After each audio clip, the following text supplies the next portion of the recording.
एक बार की बात है, ऋषिकेश में गंगा के किनारे एक संत रहा करते थे। वह संत बहुत ही दयालु स्वभाव के थे और नित्य भगवान की पूजा अर्चना करते थे। उस संत के बहुत सारे शिष्य थे जो कि एक सनद में शिक्षा ग्रहण कर रहे थे। वह संत जन्म से अंधे थे, लेकिन उनका एक नियम था।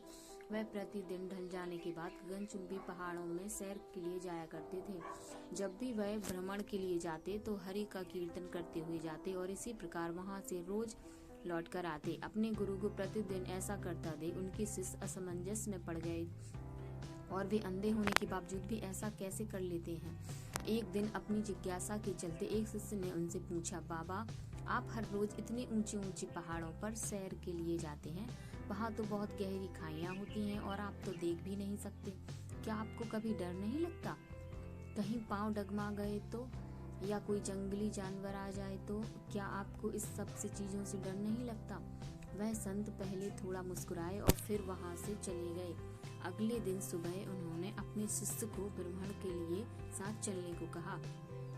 पहाड़ों पर चढ़ते समय बाबा ने शिष्य से कहा कि यदि कोई गहरी खाई आए तो उन्हें बता दें। ऐसे ही वह दोनों चलते रहे और शिष्य जैसे ही गहरी खाई आई, शिष्य ने बाबा को इस बारे में बताया और कहा, बाबा, गहरी खाई आ गई है। यह सुनकर बाबा ने शिष्य से कहा, अब तुम मुझे इस खाई में धक्का दे दो। बाबा की यह बात सुनकर शिष्य विस्मित होकर चारों ओर देखने लगा। उसने कहा, मैं भला आपको कैसे धक्का दे सकता हूँ? ऐसा कुछ करने की तो मैं सोच भी नहीं सकता।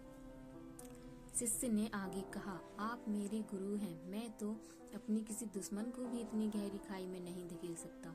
बाबा ने कहा, मैं खुद तुमसे इस खाई में धक्का देने को कह रहा हूँ। यह मेरा आदेश है और यदि तुम इस आज्ञा का पालन नहीं करोगे तो तुम्हें नर्क की प्राप्ति होगी। मुझे नर्क भोगना स्वीकार है बाबा, किंतु मैं ऐसा बिल्कुल नहीं कर सकता, शिष्य ने कहा। तब संत ने शिष्य से कहा, अब तुम्हें समझ आया? जब तुम एक गहरी सामान्य मनुष्य होकर मुझे गहरी खाई में नहीं धकेल सकते तो भला मेरा परमात्मा मुझे खाई में कैसे गिरने दे सकता है? भगवान हमेशा गिरे हुए को उबारते हैं और कभी किसी के भी साथ गलत नहीं होने देते हैं। यह सुनकर शिष्य ने अपने गुरु को प्रणाम किया और इस सीख के लिए धन्यवाद दिया। इस छोटी सी कहानी से हमें यह शिक्षा मिलती है कि हमें कभी भी ईश्वर से अपने विश्वास को कम नहीं करना चाहिए। यदि आपके साथ अभी कुछ बुरा हो रहा है तो हो सकता है यह आने वाले समय में कुछ बहुत अच्छा होने का संकेत है। इसलिए भगवान पर हमेशा विश्वास रखें, उन्होंने आपके लिए जरूर कुछ अच्छा ही सोचा होगा। Thanks for watching.